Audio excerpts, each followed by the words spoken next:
مسلمان بھی تو ہوں گے. جی مسلمان اور بھی ہوں. تیسری بات کہ یہ ہم مسلمانوں کی ایک عادت ہی بنتی جا رہی ہے کہ ہم اپنی ناکامیوں اور کمزوریوں کو دوسروں پر ڈال کر خود کو تسلی دیتے ہیں. صحیح. السلام علیکم ورحمۃ اللہ وبرکاتہ. امید کرتا ہوں آپ سب خیریت سے ہوں گے. جیسے کہ آپ دیکھ رہے ہیں میں اتنا پرفیکٹ نہیں ہوں ویڈیوز بنانے میں، مگر میرا ویڈیو کوئی اسکرپٹیڈ ویڈیو نہیں ہے. میں ڈائریکٹ کیمرے کے پاس آ کر ویڈیو شروع کرتا ہوں. تو میں سیکھنے کی کوشش کر رہا ہوں، کیمرے کے پاس آ کے سیکھنے کی کوشش کر رہا ہوں. تو آپ لوگ ساتھ دیجیے، لائک شیئر اور سبسکرائب ضرور کریں.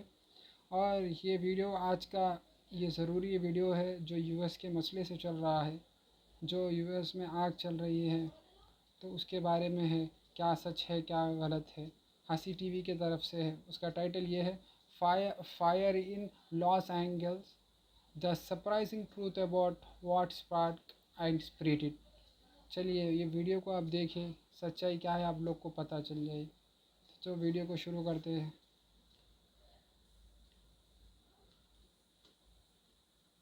In the community of Pacific Palisades, street after street full of houses have been reduced to smoldering ash. امریکی ریاست کیلیفورنیا جو کہ اس کے ویسٹرن کوسٹ سائڈ پر موجود ہے، اس کی ساؤتھ سائڈ پر اس کا سب سے اہم اور خوبصورت شہر لاس اینجلس اس وقت جل رہا ہے. اسی شہر کے ناردرن سائڈ پر ایک بہت بڑا جنگل ہے جہاں پر یہ آگ لگی ہوئی ہے. اس شہر کی تقریباً 1 سے 2 لاکھ کے قریب آبادی یہاں سے نکل چکی ہے اور نہ جانے کتنے لوگوں کی جان جا چکی ہے اور کتنے گھر اور انفراسٹرکچر جل چکا ہے.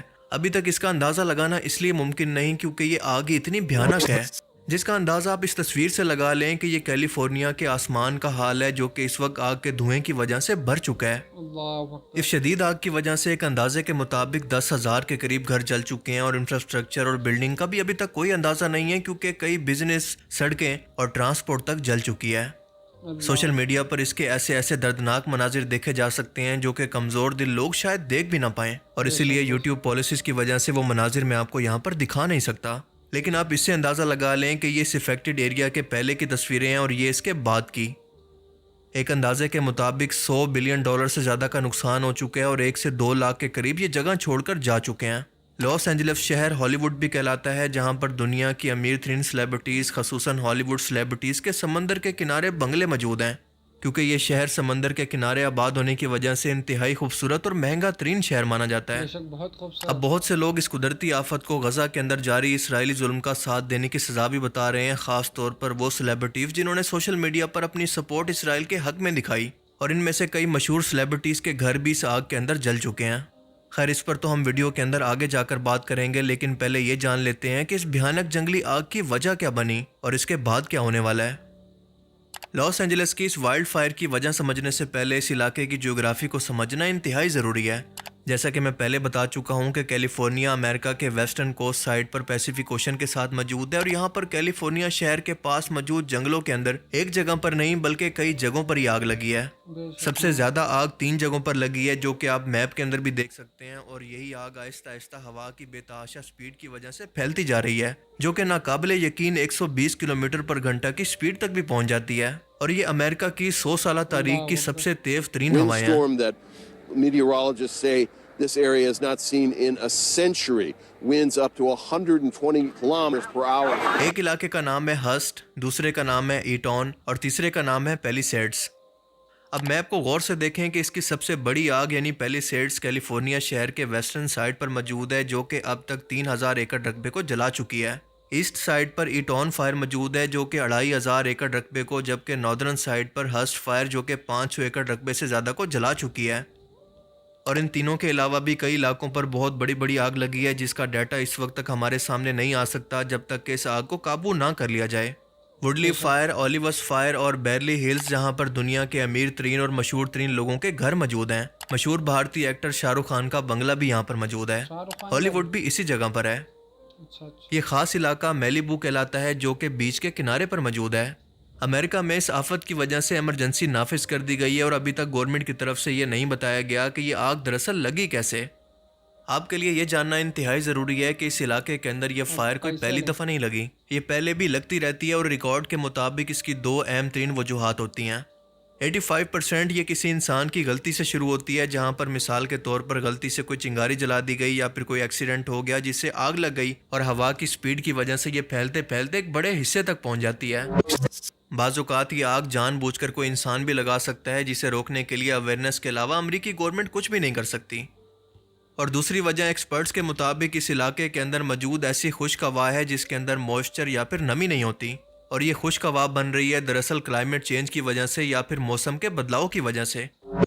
اب ان دونوں کی وجہ سے ہوتا کیا ہے کہ خشک ہوا کی موجودگی کی وجہ سے اور کلائمیٹ چینج کی وجہ سے جب ٹیمپریچر بڑھتا ہے تو چھوٹی سی انگاری بھی پوری آگ کے اندر بدل جاتی ہے۔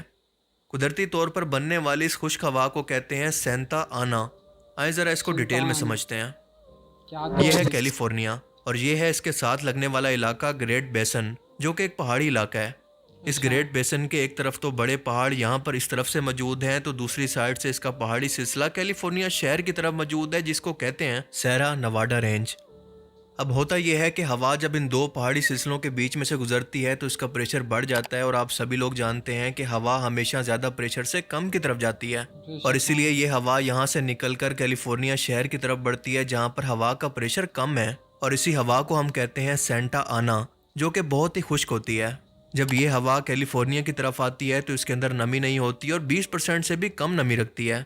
اب اسی خشک ہوا کی وجہ سے کیلیفورنیا کے جنگلات کو بھی نمی نہیں مل پاتی، تو یہ خشک ہونا شروع ہو جاتے ہیں، اور جب ان زیادہ تر خشک جنگل کے اندر کوئی آگ لگتی ہے تو یہ چھوٹی سی چنگاری بھی خشک جنگل کے اندر پھیل کر ایک جنگلی آگ کے اندر بدل جاتی ہے، اور سونے پہ سہاگا کہ یہاں پر چلنے والی تیز ترین ہوائیں اس کو دور دور کے علاقوں تک پھیلانے کا کام کرتی ہیں۔ ویسے تو یہ آگ ہر سال ہی یہاں پر لگتی ہے، لیکن کلائمیٹ چینج کی وجہ سے اس کی تعداد مسلسل بڑھتی جا رہی ہے۔ اس سینیریو کے اندر کلائمیٹ چینج کا مطلب ہے کہ ہوا کے اندر موجود زہریلی گیسز کی وجہ سے اس علاقے کا ٹیمپریچر بھی مسلسل بڑھ رہا ہے۔ اب آپ خود اندازہ لگائیں کہ خشک ہوا جس کے اندر نمی موجود نہ ہو اور اس علاقے کا ٹیمپریچر بھی بڑھ رہا ہو تو یہ آگ کس قدر تیزی سے پھیلے گی۔ اور یہی وجہ ہے کہ پچھلے 10 سالوں کے اندر یہ آگ زیادہ تیزی سے اور بہت بڑے رقبے پر کئی بار لگ چکی ہے، جس کے اندر کئی وائلڈ لائف جانور بلا وجہ انسانوں کی غلطیوں کی وجہ سے مر رہے ہیں۔ اب دیکھا جائے تو یہ آگ خود انسانوں کی غلطی کا نتیجہ ہے، اور اگر اس کو روکنا ہے تو تمام انسانوں کی تمام ایکٹیویٹیز کو اس جنگلی علاقے کے اندر محدود کرنا پڑے گا۔ گلوبل وارمنگ کے بارے میں زیادہ سیریس ہو کر کام کرنا پڑے گا۔ یہ دونوں چیزیں وہ ہیں جو کہ خود انسانوں کے اختیار میں ہیں، اس کے علاوہ ان کو روکنے کا کوئی تیسرا طریقہ نہیں۔ اب سوشل میڈیا پر بہت بتا رہے ہیں کہ غزہ کے مسلمانوں کے خلاف جا کر اسرائیل کا ساتھ دینے کی وجہ سے یہ ان لوگوں پر قدرت کا قہر ہے۔ پہلی بات تو یہ ہے کہ یہ آگ کوئی پہلی دفعہ نہیں لگی بلکہ کئی دہائیوں سے ایسے ہی لگتی آ رہی ہے، اور دوسری بات یہ ہے کہ جو لوگ اس آگ کے اندر جل کر مر گئے، اپنا گھر کھو دیا، وہ اسرائیلی فوج کے ساتھ لڑنے غزہ کے لوگوں کو قتل کرنے والے تو نہیں تھے۔ آپ یہ کہہ سکتے ہیں کہ یہ ان کی حکومت کی پالیسی تھی جن کے اندر ان کا کوئی قصور نہیں تھا۔ بے شک اور آپ جانتے ہیں کہ حکومتی نمائندے اپنے مفاد کی خاطر کوئی فیصلہ کرتے ہیں، گھر گھر جا کر ایک ایک شخص سے رائے نہیں لیتے کہ آپ اس کے بارے میں کیا سوچتے ہیں، آپ ہمارے لیے گئے اسٹیپ کی حمایت کرتے ہیں یا پھر نہیں۔ اب یہ بھی تو ممکن ہے کہ یہاں پر رہنے والا کوئی بھی شخص اس ظلم کی حمایت نہ بھی کرتا ہو، تو اس کا کیا قصور ہے؟ اس علاقے کے اندر کئی مسلمان بھی تو ہوں گے۔ جی مسلمان اور تیسری بات کہ یہ ہم مسلمانوں کی ایک عادت ہی بنتی جا رہی ہے کہ ہم اپنی ناکامیوں اور کمزوریوں کو دوسروں پر ڈال کر خود کو تسلی دیتے ہیں۔ صحیح بات کہی آپ بھائی۔ مجھے بتائیں کہ کیا جنگ کے اندر صحابہ کرام کا رویہ یہ ہوتا تھا کہ دشمن سے برابر جا کر لڑنے کی بجائے وہ میدان جنگ کے اندر بیٹھ کر ان کے لیے بد دعا کرتے؟ ہم جانتے ہیں کہ ایسا نہیں ہوتا۔ آج اگر ہم مسلمانوں کے اندر اتحاد نہیں ہے، ہم نے خود کو دشمن کے مقابلے میں برابر ٹیکنالوجی اور اسلحے سے تیار نہیں کیا، تو اس کے اندر ہمارا خود کا قصور ہے۔ بے شک ہم صحیح یہ بات جنگ ہے۔ ہاریں گے ہی ہاریں گے جب تک کہ میدان جنگ کے اندر کھڑے ہو کر وہی اسلحہ استعمال نہ کریں جو کہ ہمارا دشمن استعمال کر رہا ہے۔ لیٹس سپوز کہ اگر یہ لاجک مان لی جائے کہ یہ امریکہ پر اللہ کا عذاب بھی ہے، تو سوال پیدا ہوتا ہے کہ مکہ میں آنے والی طوفانی بارشوں کو آپ کیا کہیں گے کہ کیا یہ یہودی قوم کے خدا کی طرف سے مسلمانوں پر عذاب ہے؟ اس طرح کی انالوجی تو وہ بھی بنا سکتے ہیں۔ یہ سب بچگانہ باتیں ہیں، کیونکہ دنیا کو اللہ نے ایک سسٹم سے، ایک قانون کے ساتھ جوڑا ہے۔ ہم بس بیٹھ کر انتظار کرتے ہیں کہ ہمارے دشمن پر کوئی قدرتی آفت آئے اور ہم اسے اللہ کی طرف سے عذاب کہہ کر اپنی تمام ناکامیاں اس پر ڈال کر دل کو تسلی دیں۔ مگر دنیا ایسے نہیں چلتی، کیونکہ اگر آپ کو دشمن کا مقابلہ کرنا ہے تو اس کے برابر آپ کو ترقی کرنی ہوگی۔ اس کے پاس اگر تلوار ہے تو آپ کے پاس بھی تلوار ہی ہونی چاہیے۔ اگر دشمن کے پاس ٹینک ہے تو آپ کے پاس بھی ہونا چاہیے، اور ایسا نہیں ہو سکتا کہ دشمن کے پاس تو ٹینک ہو لیکن آپ تلوار لے کر اس کے سامنے کھڑے ہو جائیں کہ اس پر اللہ کا عذاب آئے گا۔ اور بالکل اسی طرح سے جو انسان اسباب کو اختیار نہیں کرے گا، اللہ تعالیٰ نے اس کی مدد کا کوئی وعدہ نہیں کیا۔ لہٰذا اپنی غلطیاں مان کر ان سے سیکھ کر خود کی اصلاح کرنے کی بجائے ہماری ناکامیوں کا ملبہ قدرتی آفت پر ڈال دینا بہت بڑی بے وقوفی ہے، کیونکہ جب تک ہم اپنی غلطیوں کو مانیں گے نہیں، بھلا اس کی اصلاح کرنے کی کوشش ہی کیوں کریں گے؟ اور دوسری طرف یہ بھی سچ ہے کہ جی ہاں، یہ ان سیلیبریٹیز کے لیے واقعی ایک وارننگ اور عذاب ہے جنہوں نے اس ظلم کو سپورٹ کیا تھا، اور ان چند مخصوص لوگوں کو اپنا گھر جلنے کے بعد احساس ہوگا کہ اپنا گھر کھو دینا کیسا ہوتا ہے، جیسا کہ غزہ کے لوگوں نے کھو دیا۔ بے آئی شک ہوپ کہ میں اپنی بات کو سمجھا پایا ہوں۔ بہت بہترین باقی آپ اس سمجھا بارے آپ میں کیا سوچتے ہیں؟ اپنی قیمتی رائے کا اظہار کمنٹ سیکشن میں ضرور کریں۔ جس کامنٹ سیکشن میں تھینکس فار ضرور واچنگ کریں۔ This video. اللہ حافظ۔ خدا حافظ، جزاک اللہ خیر۔ یہ ویڈیو کو لائک شیئر سبسکرائب ضرور کرے بھائی کے چینل کو، جو بھائی نے اتنا بہترین بنایا ہے ویڈیو، بہترین انفارمیٹیو ویڈیو دیا ہے ہمیں، جو آگ کے بارے میں ہر کوئی بنا رہے ہیں کہ یہ اللہ کا عذاب ہے، اللہ کا عذاب ہے۔ بے شک اللہ کا عذاب ہو سکتا ہے، مگر ہم بھی سوچنا چاہیے کہ یہ اللہ کے عذاب سے پہلے ہم کچھ کر رہے ہیں کہ فلسطین کے لیے کچھ کر رہے ہیں؟ ہم کچھ بھی نہیں کر رہے ہیں، خالی دعا کر رہے ہیں۔ دعا یہ ہے بلکہ ہم لوگ سمجھ رہے ہیں۔ بے شک صحیح ہے بات، مگر آپ ہر چیز کو اللہ کا عذاب نہیں ڈال سکتے۔ ہاں اتنا ہو سکتا ہے کہ اب انہوں کو اب یہ تھوڑا سبق مل سکتا ہے کہ ہاں فلسطین کے پر ظلم نہیں کرنا چاہیے، بلکہ اب تو بھی تھوڑا ان کو آنا چاہیے دماغ پر۔ دیکھیں اب اللہ کی مرضی ہے، مگر یہ ویڈیو کو آپ اچھی طرح سمجھ گئے ہیں کہ انہوں نے فرق اچھا سمجھا، یہ کیسا لگی آگ۔ اور اگر آپ ویڈیو پسند آیا تو لائک شیئر سبسکرائب ضرور کریں، اور یہ ویڈیو کو آگے سے آگے ضرور شیئر کریں، اور ملتے ہیں اگلے ویڈیو میں۔ السلام علیکم۔ اور میرے بھائی کا ایک چینل ہے جو میں نے ڈسکرپشن میں دیا ہے، اسے بھی جا کر وزٹ کریں۔ السلام علیکم ورحمۃ اللہ وبرکاتہ۔